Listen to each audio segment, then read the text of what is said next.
Welcome to another episode of the Finding Serenity in the Midst of Chaos podcast. Today, we are talking about making decisions using your intuition. This episode is especially for you if you're the type of person who is sick of keeping up appearances based on other people's expectations of you, or who is struggling to find clarity when you're making decision and wanting to feel free and just be yourself, right? And you will love this episode because by the end of it, you will discover how to use your intuition to make your decisions, how you'll feel empowered to walk your own path, and you will be ready to uncover true happiness and fulfillment. So stay tuned. So without further ado, hello, today's guest, Donna Wallace. Hi, Donna.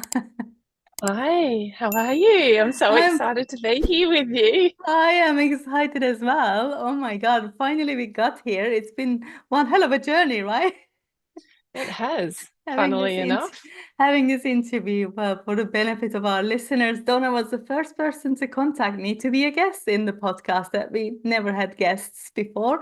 And I was like, we don't have guests on this podcast. And I thought to myself, why don't we have guests in this podcast? We can. So here we are after five guest expert episodes, or maybe more. Donna is finally here, actually make it happen herself. So welcome. Thank you. Yeah, That's what I Donna. thought too. I thought, why don't you have guests? This is a wonderful podcast. Oh, thank you so much. That's good. And I'm actually really glad that we are now accepting guests because it's becoming a very enriched conversation and different sort of people from all over the world. And I know that our Mhm. listeners are really benefiting from that as well. So Donna, tell us who you are, how you do, what you do, and who you help, please, first of all. Thank you. So yes, my name is Donna. I live in Melbourne, Australia. I am an energy and emotional healer. I do a lot of trauma healing work with people. I also have a jewelry business, which is called the House of Orion. I founded that a few years ago now, and I create custom made jewelry for people's souls. So I've been doing energy healing work for over 25 years, coming up Wow. to 30 years. I started it when I was quite young.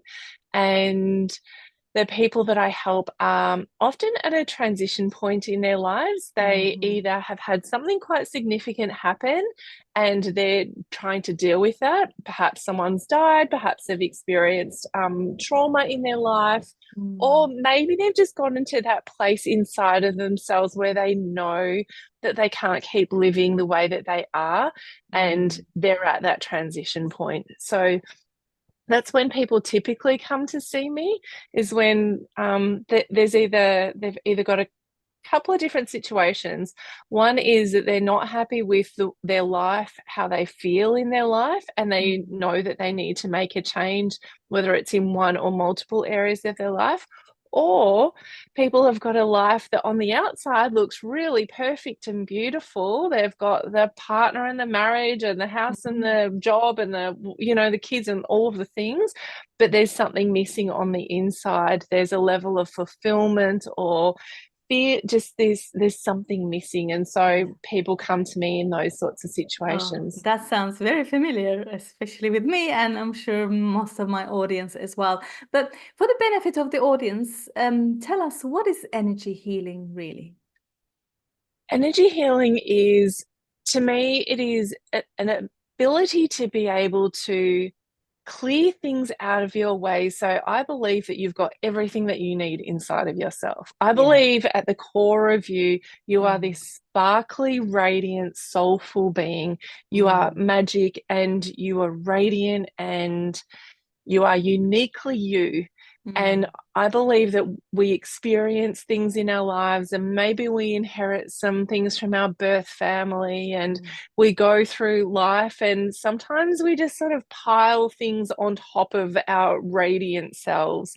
And so, Mm. to me, energy healing helps us clear the things that are getting in the way of us truly being ourselves and being Mm. the radiant, most vibrant part of ourselves. And I don't mean like high vibrational and all perfect and positive and bubbly. I don't mean that.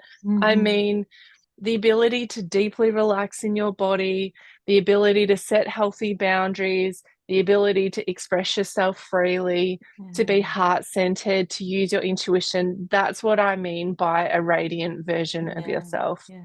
Interesting. You Yeah. said that, people think, when they're in peace, they're always going to be high vibe and whatever. But, life is going to life, isn't it? It's going to do things to us. And 100%. but it's just how we deal with those situations and how we ride through and how we allow emotions, whatever they may be, without having to give in to them.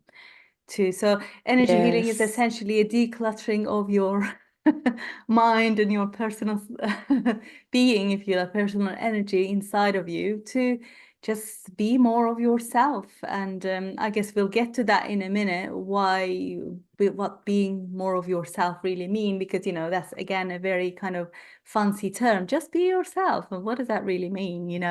And What so does that mean? Yes, let's talk so about that. yeah, so it's kind of getting into that. So what is being just yourself being? And you mentioned this clarity. Where does that come from? This is really a great, I'm so excited for our conversation.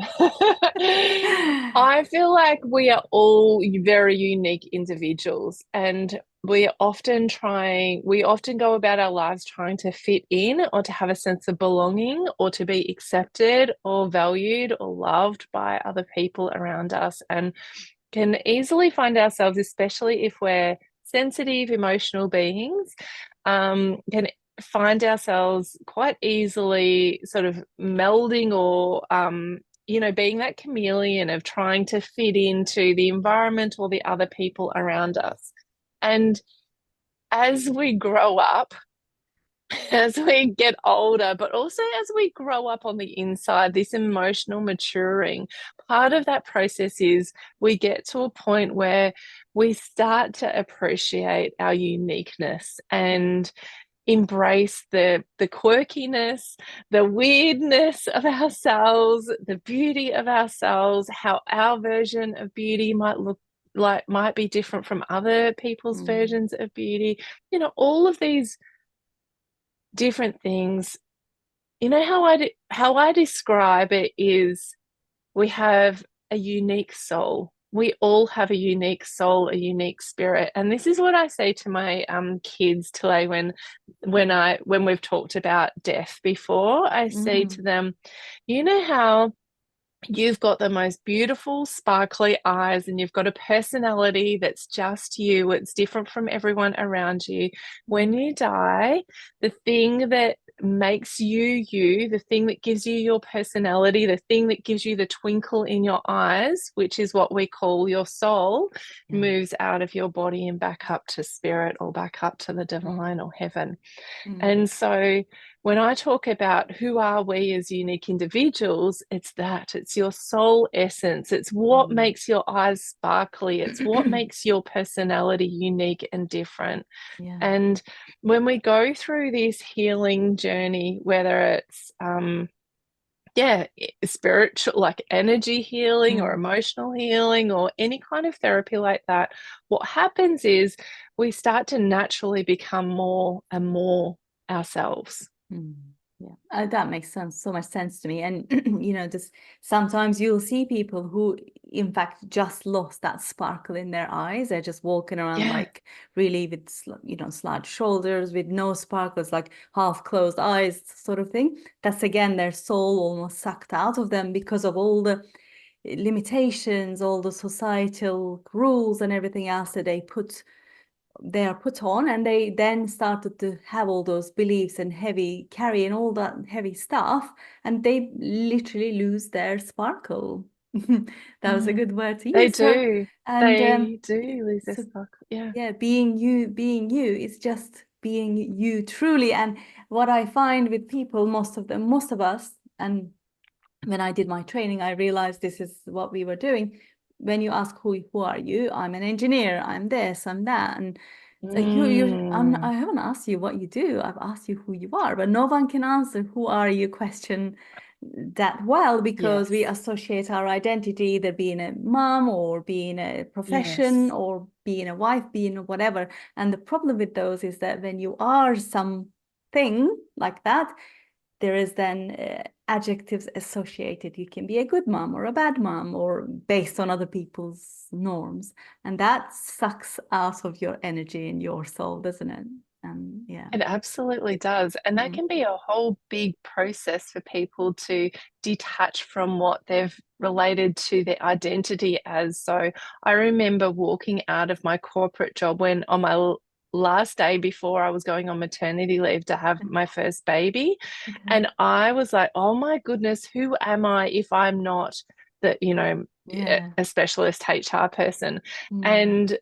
And I see this in people going through different transitions, especially for people who are retiring and then moving out of that phase of their life. They all sometimes need to learn who they are again because they've for so many years related to themselves as their work or their role or Yeah. yeah. Yeah, that's interesting. And I guess with teenagers and, late teens, early teens, they go through these sort of things. Who am I? What am I doing? I haven't found myself. And then like a quarter life crisis. So every stage of our life we go through, almost like we have the necessity to shed those extra layers that we put Yes. on ourselves, the society has put on. So I like the idea of this energy decluttering every so often Yeah. in your life. That's good. So coming back to making decisions from our intuition. So what stops us making decisions from our intuition in the first place, Donna? Isn't it mostly so if we assume that we're all intuitive, and I'm going to say that we are all intuitive. That's our natural state of being in the world. Mm-hmm. Shock horror. I know everyone out there thinks that they're not intuitive and only some people are gifted like that. No, I don't believe that's the case. I Mm-hmm. believe that our natural, not normal, our natural state of being is to be intuitive. Maybe it's a little less common, Yeah. but I feel that that's our natural state of being. And so let's just say that we're all naturally intuitive. Mm-hmm. Tell me your question again. I So lost my train of thought. what stops What people stops from us? using their intuition to make decision? One, to believe that they're not intuitive. That would be one reason. That would be one reason, but I'm going to put that to the side and get to Yeah, the real reason, which I feel like is that we're scared. yeah, That we're scared about what if my intuition says X, Y, or Z? What will that mean? Will I need to blow up my life if I follow my intuition? Will I have yeah. to leave my job or leave my marriage or lose my life? Like, what will it tell me to do? And if Mm, I follow it, what will happen? yeah. And I feel like people get scared about the unknown of following their intuition Mhm. because often when we get something intuitively, it will often take us out of our comfort zone. Yeah. Intuition will often guide us to get a little bit stretchy and stretch outside of our comfort zone and sometimes ask us to do things that feel uncomfortable. Mm, And so it is pushing the boundaries. yeah. Sometimes there is a lot of fear associated with following your intuition. Yeah. That's Like, what if it interesting. doesn't Yeah. work out? Or Yeah. a sense of not being able to control things Mm, as well, I love it. not being in Control. control. Yeah, not being Mm. in control. We want to control everything, including the outcome, which obviously we have zero control over, really, because it's gonna whatever is gonna happen, it's gonna happen. But yeah, fear of the unknown, fear of failing, fear of success. What will that mean if I do that? And that's why what we end up doing is either deny ourselves that intuition, Yes, so we don't really even go there.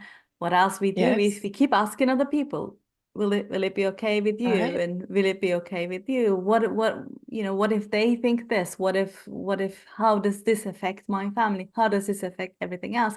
Of course, I'm not saying you shouldn't consider all of that, but they're not the ones making the decisions for you. You get to make the decision. And what was I going to say? I was going to say, it's interesting. You said if it puts us out of our comfort zone and it might feel a little bit uncomfortable. There's the interesting thing as well, that when you feel this sort of discomfort with some of the, you know, just a simple example. A couple of weeks ago, I was being interviewed by someone to be in their podcast. and it was like an initial call, and I just something didn't feel right. As the conversation went on, I actually even said out loud, this doesn't feel right, this doesn't feel right, and I can't get my head around it. And eventually, and it didn't feel comfortable doing that. It wasn't because it was out of my comfort zone, but it was something was telling me that Mm. this wasn't the right thing. And it's only Hmm. after we finished the call, it's like, okay, this isn't going to happen because this doesn't feel right to me. And it's Mm. just then navigating and learning and almost training ourselves to be using our intuition. And initially, it will feel uncomfortable. And that discomfort, maybe we can't really necessarily know what that is. But in this case, because I practiced it enough, I realized, well, you know what? I can say no. I can set a boundary here because this doesn't feel right for me. It's not the right fit or whatever it might be. So it's Yes. and that's fear of that is completely real as well. People, if they haven't practiced it before, they are gonna obviously say, well, I haven't done it before, therefore I will never do it or can't do it. You know? Yeah. Yes. So I that, love what you're sharing about in terms of that interview, because when you say it doesn't feel right, what yeah. I hear in what you're saying is that that didn't feel aligned for you. There was something that wasn't a good fit or a good match. There was something that was saying, no, not this. Mm, And I feel like, m- what I share with, what I tell my clients is that if you get something that is an intuitive guidance where it does feel aligned, mm, but you feel uncomfortable, but you feel like if fear or resistance comes up, that's your green light for go. If yeah. it feels aligned, yes, like if you get that Hmm. intuitive direction and there's fear or resistance, it's your green light for go. But if it doesn't feel aligned, then it's a no. Yeah, yeah. So that's interesting. I was just about to ask you, how can people practice using their intuition? And you Yeah. just literally answered that question. And interesting how we met and how this whole thing came alive together doing guest experts like this is that when you reached out to me, and that lots of people reach out to me every day, for lots of things. And I felt this really nice, warm and calm energy from your email. People was like, how can you feel that from an email? I can, it just Yes. happens. Yeah. And even though up to that point, I never even considered doing guest interviews or whatever, it just kind of posed the question, so why can't I do them? Just because I haven't done them doesn't mean I will never do them. So Yeah. it just opened up a whole world for me. So that's, again, That's as you that's said, beautiful. yeah, it was aligned. And even though it was out of the ordinary and maybe a little bit uncomfortable or difficult at the beginning, I still went for it because I knew it was the right thing to do. So yeah, That's wonderful. So what I hear in what you're saying is that there was a feeling that came along with it. There yeah, was something that felt warmth, or there was, yeah, like, and you're saying it was from my email, but you can apply this to any situation. yeah, The feelings that come along with that, you get to listen to those, you get to yeah, pay attention to those. How does it feel in your body? And that's really one of the greatest tools, actually, that I think that we can use to help navigate, like help let our intuition guide us, is by the yeah. feelings in our bodies, and we try on different options. Mm. We talked about this clarity and decluttering, but how does being clear and having clarity lead to fulfillment and happiness? Can you tell us a little bit? Yeah, I can. So I believe, and this is what I've seen over and over and over and over again in my client sessions, in like hundreds or thousands of client sessions, thousands of sessions. What I've seen is that when people's energy is clear, and we talked a little bit before about doing energy healing, it's like clearing out the clutter. When people's energy is clear, they also have clarity of mind. Mm. So Yeah, clear energy equals clarity. There yeah, is space. You've got space in your thinking. You've yeah, also got space in your energy field. It goes yeah. hand in hand. And so when there is clarity in your energy field, you'll also get flashes of inspiration or that intuition dropping in.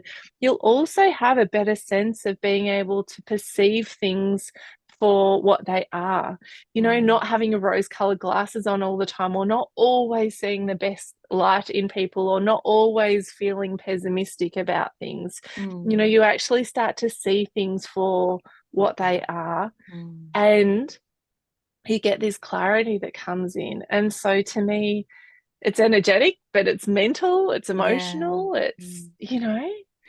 Yeah. um, To mm, give a good simple example to for our listeners who haven't yet practiced this a lot, you know how you're trying to remember something, you just cannot put the name, cannot remember the name, and you forget about it. You go to bed in the middle of the night, you wake up with the name because your mind is clear or everything is decluttered at that time because you're at rest. And what happens if we don't allow ourselves to have that rest most of the time, mental rest, not physical. Physical is an entirely different thing as well, but mental rest just by meditation or whatever. And because our mind is cluttered all the time, we can't have that inspiration because when there is no space, there's no space for things to come in as well. So we need to declutter that mm, space for more things to yeah. come in. Yeah. So let's talk about that a little bit more Yeah. because so one of the things that I teach my clients to do is to drop down into their heart space to get Mm. present with what they're feeling.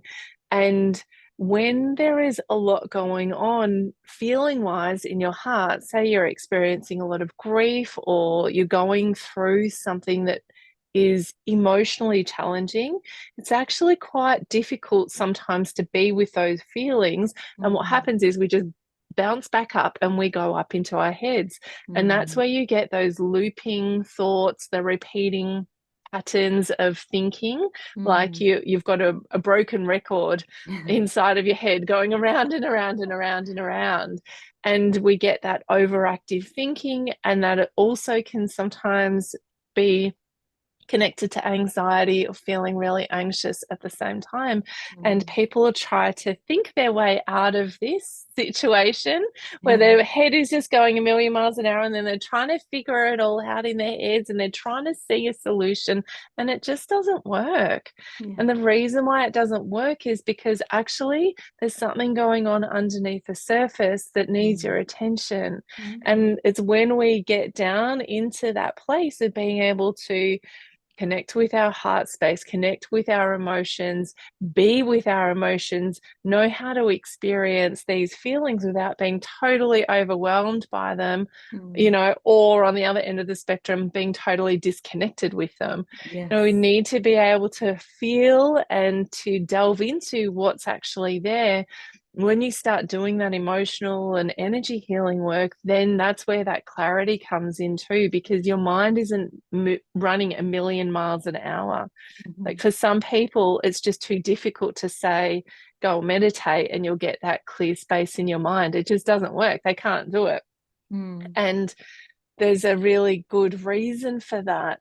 And a good reason. What I mean by that is there's a really valid reason. Like Mm. I have so much compassion for people who are in that space of Mm. overthinking and anxiety all the time. There's a really good reason for that.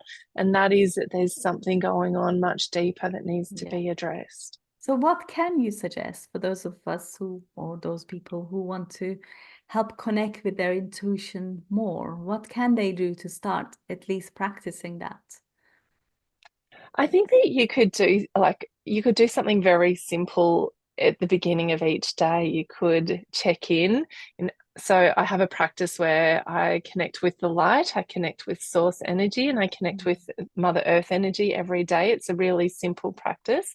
I might actually talk about that at the end today because I've got something I can share with your community. Okay, that's perfect. Um, as a gift. And also, a really great practice would be tuning into your intuition and saying, like, what is the one thing that I need today?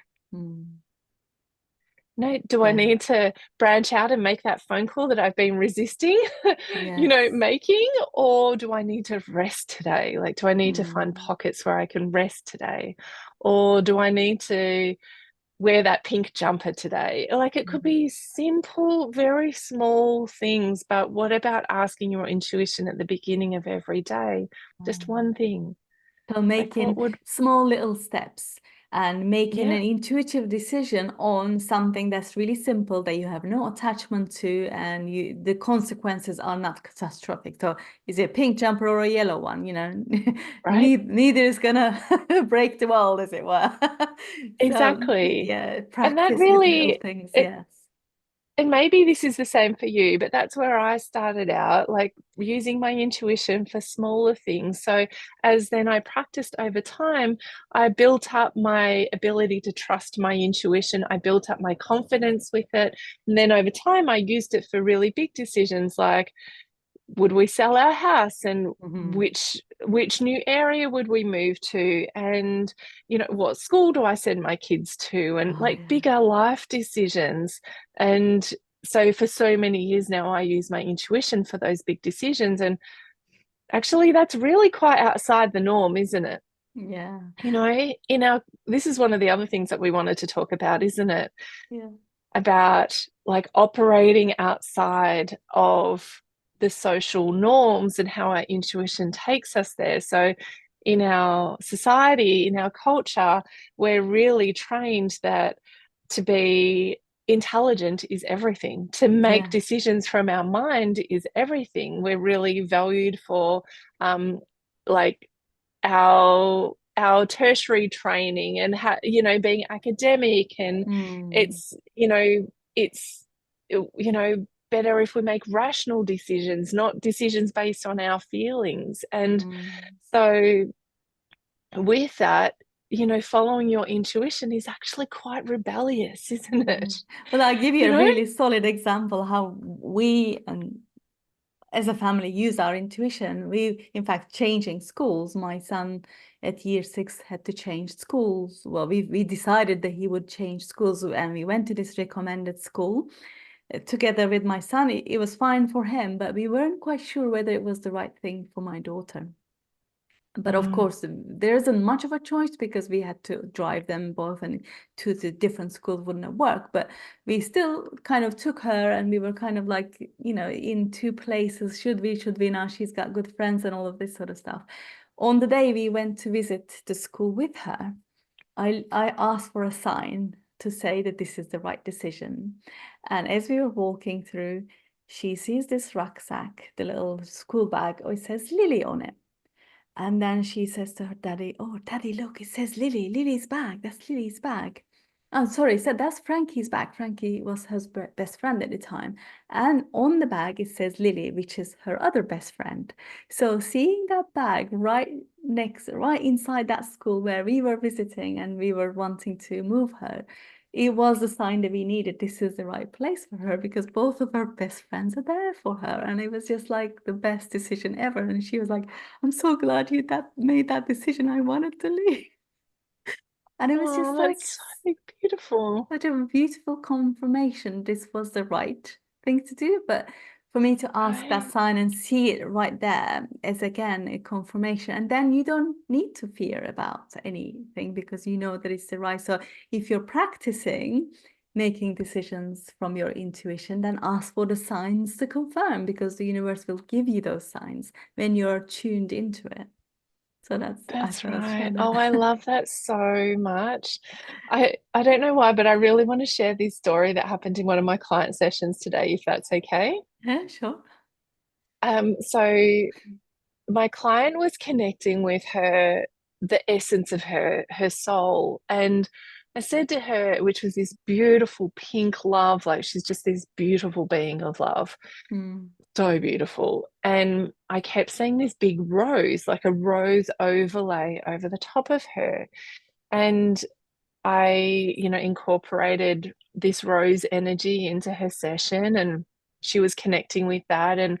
And when she came out of this guided process with me, she had this like, oh, I feel like her auntie Mary, who'd passed away, was somehow connected to that rose symbol. Mm. And I said, I can really feel that. It feels like your Auntie Mary, her symbol for you is a rose, that sign that signs that you're talking about. Mm, Our loved ones who have passed away can also give us those. And sometimes yeah. there's a particular sign that they will offer us to let us know that they're there. And it almost opens up this, well, it does open up this pathway of love between us and them. Mm, And I said to this beautiful client of mine, I feel like your Auntie Mary is giving you this symbol of a rose. And then she went off and she found out that actually roses was her Auntie Mary's favorite flower. And that this just happened today. And in our session, she said, "Oh, I had this rose that was called a Mary rose. The name of the yeah. rose is Mary." And she said, "Maybe it's time for me to get another rose because this other one had died." And so she sent me a photo later on, and she went to the garden nursery and there was one rose left, one Mary rose left. And she bought the Mary rose and had also found out that, of course, roses were her Auntie Mary's favorite flower.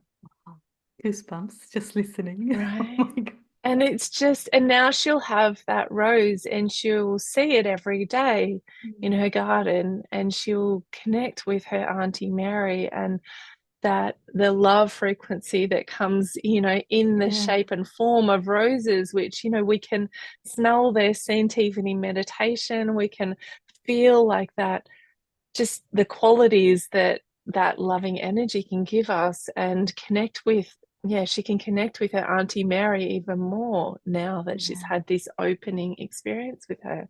Mm, And it's really beautiful when we can have, like, I don't know how people do life without intuition. I genuinely don't know how. How yeah. do people go about without trying to make decisions Mm, based on their thoughts and their head and not have this deeper feeling mm, of what's aligned? yeah. It's a difficult way to live. It is a difficult way to live, and it manifests into ailments in our bodies. And as I found out myself Yes. in many years ago, and it takes time to heal from them as well. So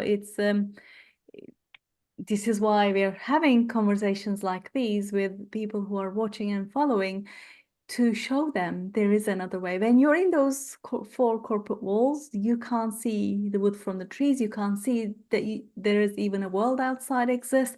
So this is why we are doing these sessions, to make sure that people know there is a whole lot of life out there. In fact, the life is right inside of you, and all you're doing is to is sucking it out of yourself by being a slave to this certain way of being. But there are so many more ways of being as you are. Mm. So this is why our mission and purpose is. So Donna, what is it that you wanted to share with our audience today, and how can they find you?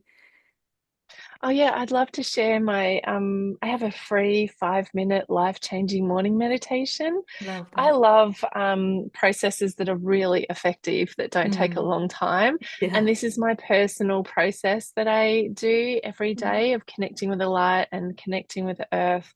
And so I'd love to share that free gift with all of your beautiful listeners. Thank you. We will put the And link in the so, show notes. Yeah. yes, So, please. Yes, yeah. please. And do they find you on socials? Can they find you anywhere? Yes. Yeah.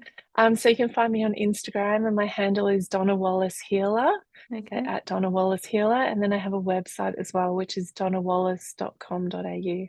Perfect. So we'll put all of that on the show notes. Thank you, Donna. This was such an enriching conversation. I know that this was a lot to take in for our audience, and so we want to make sure that they come back and listen to this and they take it all in, and they maybe start to get to practice this. So thank you very much for being my Absolutely. guest today.